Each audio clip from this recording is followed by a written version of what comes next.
Yes. Now, hello everyone. First of all, a very cool morning to all of you. Now, today I am again before you all to share some new topics. But this topic is very much special and different from those of the previous topics. Why? Because this topic is basically connected, this video is basically connected with translation, the art of translation, where you will get a lot of new vocabulary as usual and skills how to translate and some special information regarding your career, especially those who are preparing for the competition like SSC, Bank, PO, Clerk and so on. So let's begin.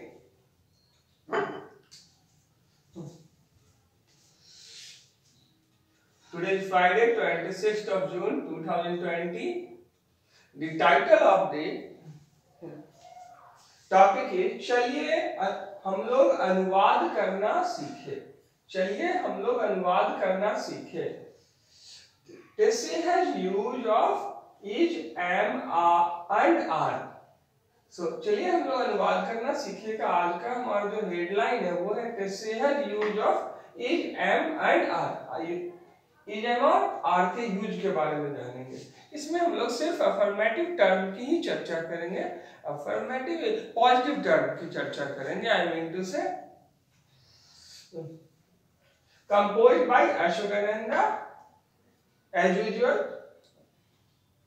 who has 20 years of experience of teaching English। यदि हिंदी वाक्य के अंत में है, हो अथवा हैं का प्रयोग प्रिंसिपल वर्ब प्रधान क्रिया के रूप में हो तो इज, एम या आर का प्रयोग सब्जेक्ट के आधार पर होता है। वाक्य की बनावट सब्जेक्ट प्लस इज और एम और are plus dot dot dot होती है। उदाहरणार्थ, अब इससे पहले कि उदाहरण की चर्चा करें, चलिए हम लोग इसको समझते हैं। देखिए, जैसे एक उदाहरण के तौर पे लेते हैं, अब ही इज गोइंग, तो यहां पर एक वर्ब इज है, दूसरा वर्ब गोइंग है, वह जा रहा है। तो ही इज गोइंग, यहाँ पे गोइंग जो है वो मेन वर्ब होगा और जब मेन वर्ब है तो ऑटोमेटिकली इज हेल्पिंग वर्ब हो जाएगा। लेकिन इसके ठीक विपरीत अगर हम चलते हैं, ही इज हैप्पी, तो यहाँ हैप्पी तो एडजेक्टिव है। जब हैप्पी एडजेक्टिव है तो इस केस में आप क्वाइट वेल है ये देख सकते हैं कि इज इकलौता वर्ब है। जब इज इकलौते वर्ब के तौर पे काम करता है, कोई मेन वर्ब ना हो तो इज ही को हम लोग मेन वर्ब मान लेते हैं। जैसे ही इज ए बॉय, वह एक लड़का है। इस केस में भी देखें तो इज यहाँ इकलौता वर्ब है, बॉय कंप्लीमेंट है, तो इस कारण से इज को हम मेन वर्ब मान लेंगे। ठीक उसी प्रकार से जैसे घर के बच्चे हैं और गार्जियन है, कोई मेहमान आए तो वो गार्जियन से बात करेंगे क्योंकि घर के गार्जियन उनके मम्मी पापा कहलाएंगे। लेकिन कभी ऐसी स्थिति आ जाती है कि घर में सिर्फ बच्चे हैं, पेरेंट्स बाहर गए हुए, मम्मी पापा बाहर है, तो उस केस में घर के गार्जियन वो बच्चे ही हो जाएंगे। ठीक उसी प्रकार से हेल्पिंग वर्ब ही, सहायक क्रिया ही मुख्य क्रिया हो जाती है, प्रधान क्रिया हो जाती है जब कोई और हेल्पिंग वर्ब कोई मेन वर्ब वाक्य में ना हो। अब थोड़ा सा आगे चलते हैं। उदाहरणार्थ तालिकाबद्ध प्रस्तुतिकरण। पर्सन, तो पर्सन हम लोग जानते हैं फर्स्ट पर्सन यानी आई भी, सेकेंड पर्सन यू, सिंगुलर भी यू, प्लूरल भी you, third person he, she, it, और इनका प्लूरल देखा जाए तो प्लूरल दे। अब थोड़ा सा हम लोग आगे चलते हैं। फर्स्ट पर्सन में सिंगुलर नंबर में देखिए, मैं शालीन हूं, I am urbane, I am urbane, I am urbane. और सिंगुलर नंबर है, एक का बोध करा इसलिए सिंगुलर नंबर फर्स्ट पर्सन, बोलने वाला हमेशा फर्स्ट पर्सन कहलाता है। अब एक से अधिक लोग अपने बारे में बता रहे, हम लोग शालीन हैं, we are urbane, we are urbane. तो हम लोग शालीन है, एक से अधिक लोग बोल रहे तो शालीन अर्बेन। अब देखिए शालीन एक कॉम्पिटिटिव टर्म है, कॉम्पिटिटिव वर्ड है। तो बचपन से हम लोगों को ऐसे गिव, कम, लाफ, सिंग, डांस ऐसे करके वर्ड रटा दिए जाते हैं या वर्ड में रटा दिए जाते हैं, जैसे हैप्पी, गुड, ब्रेव, केयरफुल, ये सब वर्ड रटा दिए जाते हैं बचपन से ही। तो उससे क्या होता है कि कंपटीशन की दुनिया में जब हम आते हैं तो बहुत ही डिफरेंट टाइप्स ऑफ वर्ड मिलते हैं, जिससे एसएससी या कोई भी कंपटीशन की दुनिया में, चाहे सिनोनिम हो, एंटोनिम हो, वन वर्ड सब्स्टिट्यूशन हो, इडियम एंड फ्रेजेज के रूप में हो, सब डिफरेंट होते हैं, पजल्ड टाइप के लगते हैं हम लोगों को। और उस एज में इतना ज्यादा माइंड का डाइवर्सिफिकेशन होता है कि फिर से रिमेम्बरिंग करना ये पॉसिबल ही नहीं होता है, और इसीलिए अगेन एंड अगेन हम लोग फेल कर रहे हैं एग्जाम में, लैक ऑफ वर्ड मीनिंग। क्योंकि बात समझ में नहीं आई तो उसको एक्सप्रेस कैसे करेंगे, आंसर क्या देंगे। तो ऐसे ऐसे वर्ड को आपको परिचित कराया जाएगा। जाहिर सी बात है कि आप sleep, dance, care, laugh, jump, give, take जैसे वर्ड से भली भांति परिचित है, तो उनको देने की हमने आवश्यकता नहीं समझी है। ये सारे आपके करियर ओरिएंटेड वर्ड्स हैं। तो चलिए समझने की कोशिश करते हैं।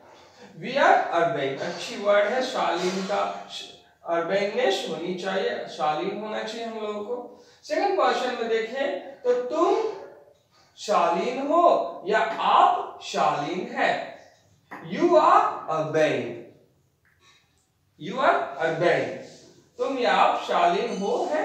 अब इसमें समझने की कोशिश कीजिए, सिंगुलर है तुम, अब तुम लोग शालीन हो या आप लोग शालीन हैं, यू आर अर्बेन। अब ऑलवेज रिमेंबर कि यू के साथ या सिंगुलर हो या प्लूरल हो, या जिक्र हो आप या आप लोगों का, तुम या तुम लोग का, हमेशा यू के साथ प्लूरल वर्ब ही लगता है। You always takes a plural countable verb, a plural verb. अब देख थर्ड फॉर्म में हम चलते हैं, लिसनर ऑलवेज सेकंड पर्सन होते हैं। थर्ड फॉर्म में देखें तो वह शालीन है, she is urbane, she is urbane, वह शालीन है। ही इज अर्बेन भी हो सकता है, वह शालीन है। वह या यह अति उत्तम है, तो वह या यह अति उत्तम है। अब ये नॉन लिविंग थिंग के लिए आ गया। तो जब नॉन लिविंग थिंग की बात करेंगे तो it is exuberant, correct pronunciation के पॉइंट ऑफ व्यू से भाषा की सबसे छोटी इकाई जो कि वर्ण होती है उस भाषा में लिख दिए हैं। इंग्लिश में वर्ण को फानिम कहते हैं, PHONEME, फानिम। तो फानिम से लेटर बनते हैं, लेटर का उच्चारण करने में फानिम का अहम भूमिका होता है, इसलिए इसको लिख दिया है exuberant, इट इज exuberant। अब वे लोग शालीन हैं, अब वे लोग, ही शी का प्लूरल हो जाएगा दे, तो वे लोग शालीन हैं, दे या अर्बेन, वे सभी अति उत्तम है। अब इसका प्लूरल है तो दे आर एक्जुबरेंट, दे आर एक्जुबरेंट। यहाँ देख सकते हैं आप कि प्लूरल के रूप में इसका यूज किया गया। और दे का यूज कुछ लोग करते हैं कि सिर्फ सजीव के लिए होता है, नहीं, यहाँ आप देख सकते हैं नॉन लिविंग थिंग के लिए भी दे का यूज होता है। दे पर्सनल प्रोनाउन है, ये हमेशा माइंड मेकअप करके चलेंगे, ठीक है। अब आगे चलते हैं। नोट ए में देखें तो इज का यूज कहाँ कहाँ होता है, तो he plus she plus it plus this plus that plus girl plus boy plus water plus Neelu और निशु, नीलू और निशु, नीलू या निशु दोनों में से कोई plus any SCS plus any US, B M का यूज हमेशा I के साथ होगा, C R V plus You plus they plus these plus those plus girls plus boys plus water and petrol. Water and petrol, एक water एक petrol, तो दो plural हो गए. Ruchi and Priyanka plus any PCs. अब क्वेश्चन ये उठता है कि एचसीएस, यूएस और पीसीएस होते क्या है, तो इनका डिस्क्रिप्शन दिया गया है यहाँ पे. HCS stand for singular countable subjects, US uncountable subjects, PCS plural countable subjects. Let us learn translation. अब हम लोग लेट अस लर्न ट्रांसलेशन के अंतर्गत आते हैं. तो ट्रांसलेट इनटू इंग्लिश, यहाँ पे हम लोग CW के रूप में देख लीजिए, ये हम एक्सप्लेन कर दे रहे हैं. CW SW यहाँ दिए गए, वो आप अगले एपिसोड में इसका सॉल्यूशन बताएंगे अगले वीडियो में. तब तक आप खुद सॉल्व करने की कोशिश करेंगे, हो सकता है कुछ सही हो, और जिनके सारे सही हो जाएंगे समझ लीजिएगा वो कंपटीशन निकालने के योग्य है 100%. Translate into English. मैं भोला भाला हूं. I am gullible. I am gullible. अब देखिए गलाबल अक्सर कंपटीशन में आते हैं, चाहे कोई भी एग्जाम हो. एसएससी के अक्सर देखे गए, प्लस निफ्ट हो गए या डिफेंस के एग्जाम हो जाते हैं, उसमें गलाबल आते ही आते हैं. पॉलिटेक्निक जो भी है, कॉम्पिटिटिव जो भी सेक्टर है, एयरफोर्स नेवी के सेक्टर है या आर्मी के या बैंकिंग सेक्टर है या एसएससी के जितने भी एग्जाम है, सब में ये टेक्निकल टर्म आते हैं. प्लस जो न्यूज़पेपर वाले हैं वो इसका मैक्सिमम यूज करते हैं गलाबल का. तो बेहतर है कि इसे याद करना शुरू कर देते हैं, एक साथ दो काम हो जाएगा, याद भी कर रहे हैं यूज भी कर रहे हैं. आई एम गलाबल, हम लोग दरिद्र हैं. We are indigent, we are indigent. आप लोग काबिल हैं. You are meritorious, you are meritorious. अब सुनीता या अमर कलह प्रिय है. सुनीता और अमर इज कंटेंशस, कंटेंशस. वह स्त्री कपटी है. अब देखिए कंटेंशस एक न्यू वर्ड है जो एग्जाम में आते हैं, चाहे सिनोनिम के रूप में आए, एंटोनिम के रूप में आए या वन वर्ड सब्स्टिट्यूशन के रूप में आ सकते हैं. अब देखिए वह पुरुष लोभी है. वह पुरुष लोभी है. He is rapacious, he is rapacious. यह निर्मल है. इट इज लिम्पिड, निर्मल. वे लोग मगरूर हैं. they are supercilious, they are supercilious. घोड़े आज्ञापरायण है. the horses are docile. घोड़े आज्ञा मानने वाले, आज्ञापरायण यानी आज्ञा का पालन करने वाले. the horses are docile. यह शिक्षा का सहज मूल्य है. This is the intrinsic, इसको intrinsic भी कह सकते हैं, value of education. 11 श्रेया रंज दुखी है. Shreya is dolorous, Shreya is dolorous. वह प्रस्तावना वाला टिप्पणी है. It is a prefatory remark. It is a prefatory remark. अब यहाँ पे देखिए 13, यह मुस्कान व्यंग्यपूर्ण है. This smile is right. WRY, right नहीं राइट. अब थोड़ा सा इसको समझने की कोशिश करते हैं कि इज का यूज देखिए. मैं भोला भाला हूं. I am gullible. तो आई के साथ हम लोग देख सकते हैं एम का यूज होता है. आई प्लस एम, सब्जेक्ट की जगह आई लगा दिया, उसके बाद एम लग गया, और उसके बाद जो रेस्ट वर्ड क्या है, भोला भाला, गलाबल लगा दिया.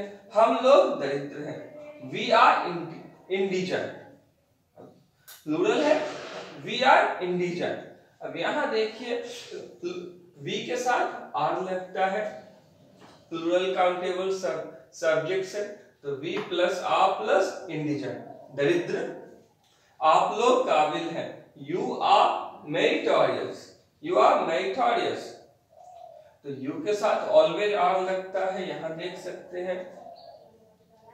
यह निर्मल है. It is लिम्पिड, it is लिम्पिड. तो यहाँ पे इज लगता है इट के साथ, यहाँ समझ सकते हैं सब्जेक्ट के रूप में इट लगा है, उसके बाद इज और फिर रिमाइनिंग टर्म। अब थोड़ा सा हम लोग और आगे चलते हैं। इसमें बहुत सारे वर्ड जो कंपटीशन में देखे जा सकते हैं आपको मिल जाएंगे, तो ये वीडियो इसलिए भी स्पेशल है और इस प्रक्रिया को कंटिन्यू रखेंगे अगर आपका कोऑपरेशन मिला तो। और स्टार्टिंग से ही आपको ऐसे ऐसे ट्रांसलेशन दिए जाएंगे, ऐसे ऐसे वर्ड वाले ट्रांसलेशन दिए जाएंगे जो न कभी आपने सुने न कभी आपने देखा, और जिनका यूज कर देने से एक कहते हैं विस्फोट सा हो जाएगा, सिंपली वाओ। थोड़ा सा हम लोग आगे चलते हैं। और कंपटीशन कैरियर मेकिंग तो है ही, और तराशा हुआ है एक एक्सपर्ट दे रहे हैं ये वर्ड, तो एग्जैक्ट यूज किया गया है, तराशे हुए आधे घंटे 2 घंटे सोच करके वर्ड का सिलेक्शन किया गया। अब थोड़ा सा आगे चलते हैं। लास्ट टर्म है अशोकानंद उल्लसित है। अशोकानंदा इज एफ्यूसिव। तो ये, और इसमें HW के रूप में देखे तो लेट अस लर्न ट्रांसलेशन। इसमें ट्रांसलेट इनटू इंग्लिश में फर्स्ट है मैं शामिल हूं, इसको आपको ट्रांसलेट करके कोशिश करनी है, कुछ तो सही होगा। Nothing is impossible in this world and if we have guts then we can survive after being the fittest isolated too because of our proficiency in English.